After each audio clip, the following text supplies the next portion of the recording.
O reconhecimento e um pedido de desculpa sempre cabe em qualquer lugar. Perdão, Pedrinho, por duvidar, por criticar, por não enxergar o que você via lá na frente. Enquanto a pressão vinha de todos os lados, da torcida, da mídia, até de quem devia apoiar, você manteve a cabeça erguida. Enquanto muitos falavam, você fazia.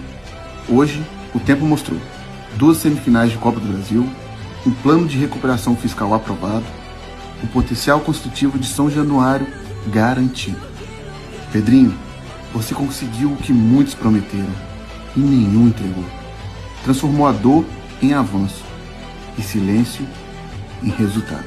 Hoje, não é só um pedido de perdão, é um reconhecimento. Porque com você, o Vasco deixou de andar em círculos. Com você, o Vasco anda pra frente.